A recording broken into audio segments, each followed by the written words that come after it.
Hello, welcome to another video. My name is Jen, and I am the human that runs Dress Illustrations. Today, I'd love for you to join me on a day in the life as a small business owner. I don't have too much to do today, but I'd love for us to keep each other company while we do some art and get some work done. But before we dive right in, I'd love to take a moment to first thank my patrons. You guys are the best, and I have been thoroughly enjoying creating extra content and goodies for you all to enjoy, and I'm really having a lot of fun connecting with you. If you'd like to join my Patreon, and if you haven't done so, these are the physical rewards for October. The theme is a witch's brew, and I think it's quite cute, so if you'd like to receive these in the mail, you have until the end of October to sign up.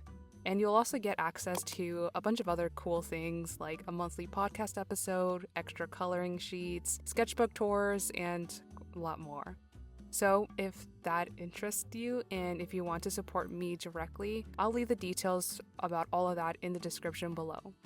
And thank you again to my patrons. Now let's go ahead and get the day started. Today is Sunday, and as usual, I like to begin a new week with packing all my pending orders. This part of running my small business has always been one of my favorites because I really enjoy seeing what everyone orders. It feels like I get a little glimpse into who you are and what you like based on the items that you pick. Like right now, during the fall months, I think I would be right to assume that many of you love this time of year just as much as I do, since recently a lot more of my orders have been including my fall or spooky related designs such as the Sweet Treats sticker pack or the fall coloring book or my Halloween pins and washi tape, which, by the way, are currently discounted by 50% on my shop, so if you've been eyeing them, now is the best time to grab them.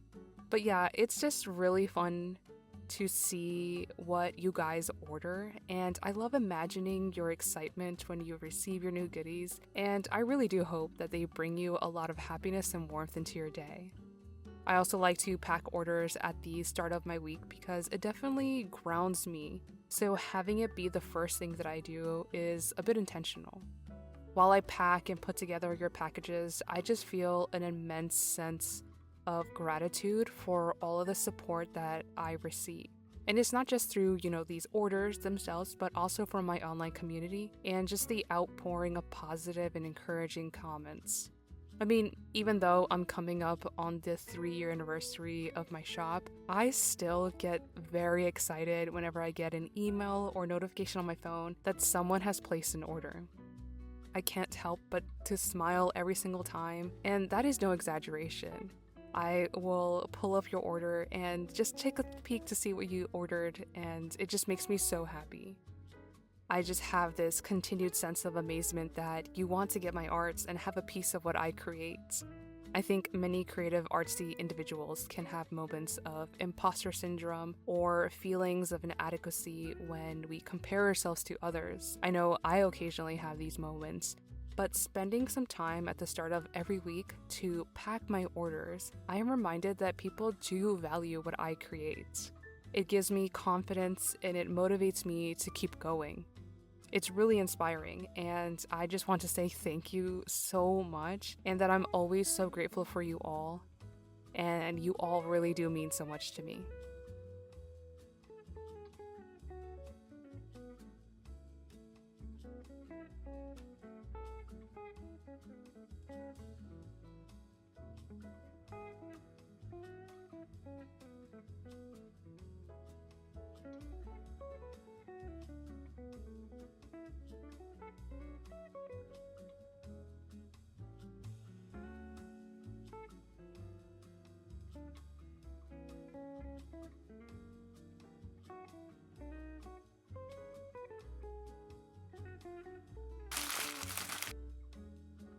Next on the tasks that I would like to get done today is to print off the label stickers for my patrons and just do a bit of prep for the mail rewards. So this month, I decided to make a few changes to the physical reward tiers, and I'm not taking anything away, but I am adding a few new things. I am now going to also include a label sticker to all mail tiers, as well as a small decor sheet that it all goes together. The idea is that you'll receive a kind of, mini journaling kit every month from me for you to use. I wanted to make the tier include these extra goodies because I'm an artist who loves to journal. I have been a journaler for quite a long time, and I've been doing it pretty consistently. It's probably been it's been over 10 years. I started when I was probably 13 years old or so. So it's been a really long time that I've been journaling. And my journaling style has changed and evolved over time with me.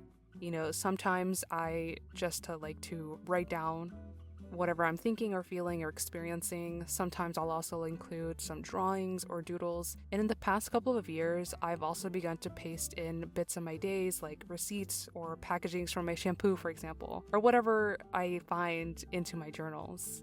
It's kind of like junk journaling, but it's all mixed in the same journal. So you can find pages of just writing, sometimes doodles, or, little paste-ins that I like to put in. But I've been really enjoying the decorative journaling where you can use stickers, washi tape, paper, or just whatever you have into your journal. And I thought that it would be a really nice, cool idea to incorporate a bit of that into my Patreon rewards. So I just want to prep a couple of things for when I pack the Patreon mail later this week.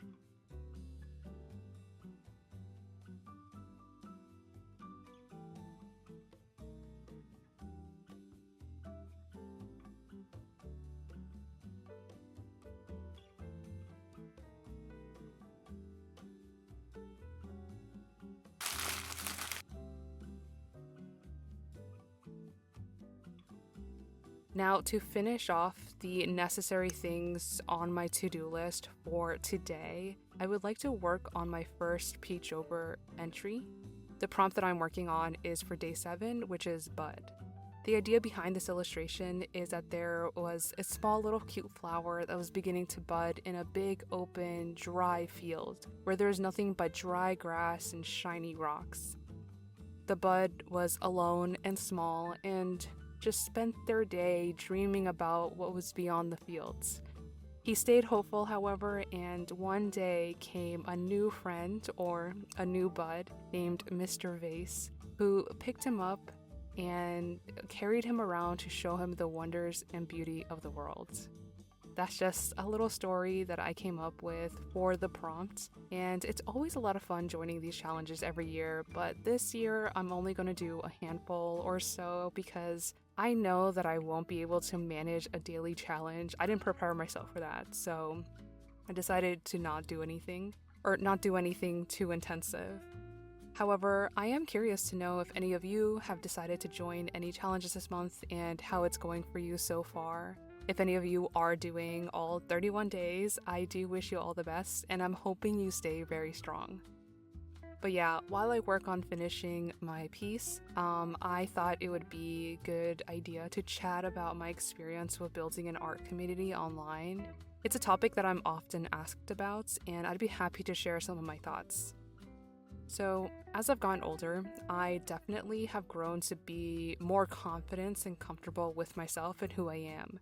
But I am still a very much shy and introverted person. Meeting or talking to new people, even online, makes me nervous and kind of anxious sometimes. So initially, being present on social media and sharing myself, my art, and my business on the internet was a major step.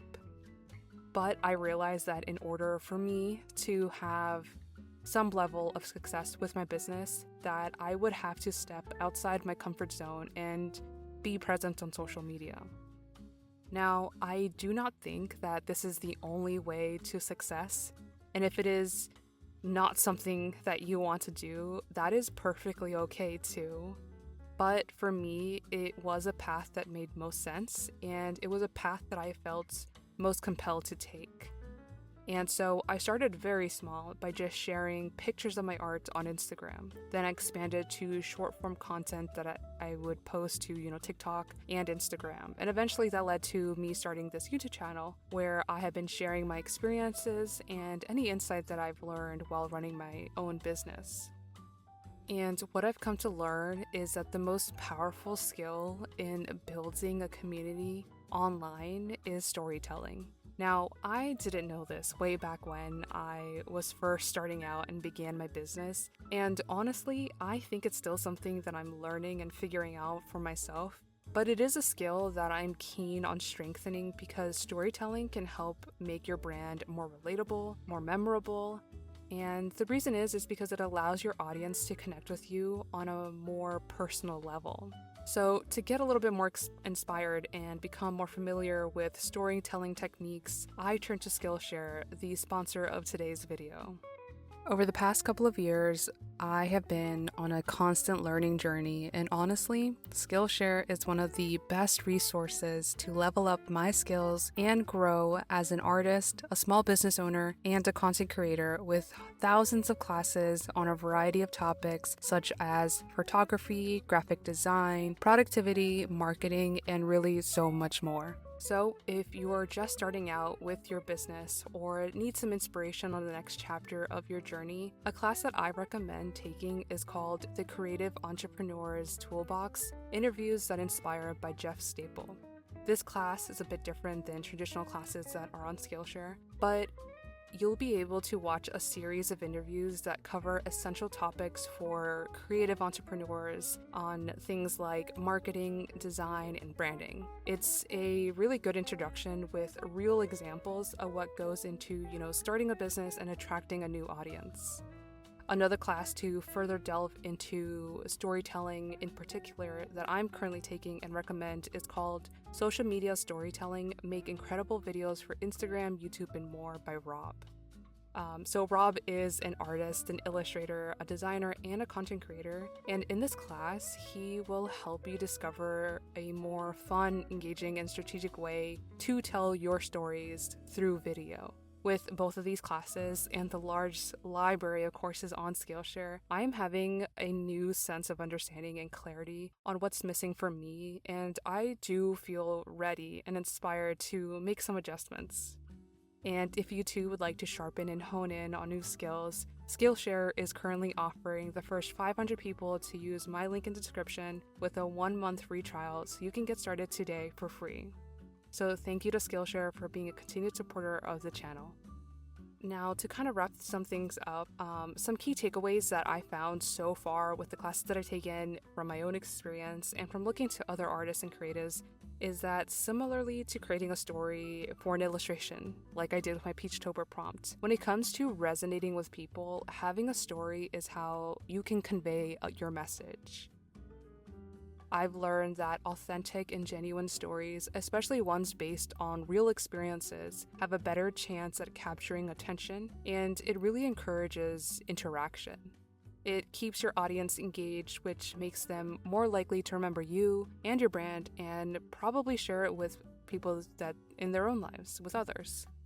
I have been trying to incorporate this practice more into my short form content, and I have noticed that when I do, that those videos are received much better. For example, when I'm working on a coloring page, and if in the voiceover I talk about the inspiration behind the page or a memory that I have associated with the theme of the page, that people are more interested and they're either have, questions and leave comments asking about more details about the book, or they want to share a similar sentiment. Whereas if I do the same exact video with just music and no voiceover, the comments are less engaging and it seems like people are just less interested overall. Also, by sharing more unique stories or your own perspective, I think it really helps differentiate yourself from others. For me, I know that I'm not the only coloring book artist out there right now, and that there are many videos of people coloring in, various coloring books nowadays. So if I want to stand out, I need to be different, and I need to share what is unique about me and my story. I also believe that through storytelling, you can build a sense of trust within your community because people are more willing to support other people or brands that are open and transparent about, their challenges, successes, and values. So my approach is to try to express myself more and share the details about my specific journey to cultivate a community of creative people who encourage and help, not just me, but each other as well. Thank you so much for joining me for today's video. I do hope that you were able to get some work done alongside me, that you had fun, and that you felt a little bit inspired. I appreciate having you here with me, and I value your time and support tremendously. Also, thanks again to my patrons for your support, and thank you for watching. I hope that you have a creative rest of your day and week ahead of you, and I'll see you all in the next one. Bye!